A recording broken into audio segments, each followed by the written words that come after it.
বাড়ি বাড়ি গিয়ে ভোটার নিবন্ধন করার বড় একটি উদ্দেশ্য হচ্ছে মানুষকে সচেতন করা। যারা বাড়িতে যাবেন ভোটারদের একটি বার্তা দেবেন, এবার আগের মতো ভোট হবে না, আপনার ভোট আপনি দিতে পারবেন বলে মন্তব্য করেছেন প্রধান নির্বাচন কমিশনার AMM নাসির উদ্দিন। এবার আগের মতো ভোট হবে না, আপনার ভোট আপনি দিতে পারবেন। বৃহস্পতিবার 9 জানুয়ারি মৌলভীবাজার শহরের বেঙ্গল কনভেনশন হলে ভোটার নিবন্ধন প্রক্রিয়ায় চ্যালেঞ্জ এবং চ্যালেঞ্জ উত্তরণের উপায় শীর্ষক দিনব্যাপী কর্মশালায় প্রধান অতিথির বক্তব্যে তিনি কথা বলেন।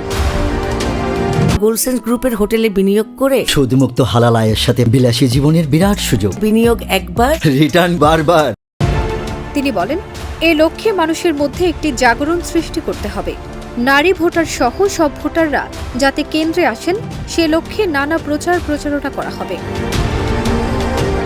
তিনি আরও বলেন, আমরা একটি সুষ্ঠু, সুন্দর, গ্রহণযোগ্য নির্বাচন দিতে চাই। এতে কোনো দ্বিধা নেই। আমাদের লক্ষ্য একটা, কোনো দল বা গোষ্ঠীকে ভোটে জেতানোর জন্য অথবা কোনো ব্যক্তি যেন ভোটে জিততে না পারে সে কাজের জন্য আমরা নামিনি। আমরা নেমেছি সুষ্ঠু ও গ্রহণযোগ্য নির্বাচন দেওয়ার জন্য। মানুষ যাকে ভোট দেবে সেই জিতবে, এটাই আমাদের প্রত্যাশা। আগে ফেভার না করলে চাকরি নিয়ে টান পড়ত। অফিসাররা যখন কাজ করত তখন কাউকে ফেভার করার কথা বলা হতো, না করলে অসুবিধা হতো। এখন ফেভার করতে গেলে অসুবিধা হবে। আগের অবস্থার এখন পুরো উল্টো। এখন আর আগের মতো ভোট হবে না, আমরা সতর্ক করে দিচ্ছি। এ বিষয়ে অনড় থাকব, কোনো ছাড় হবে না। ফারজানা নিকিতা, দেশ রূপান্তর।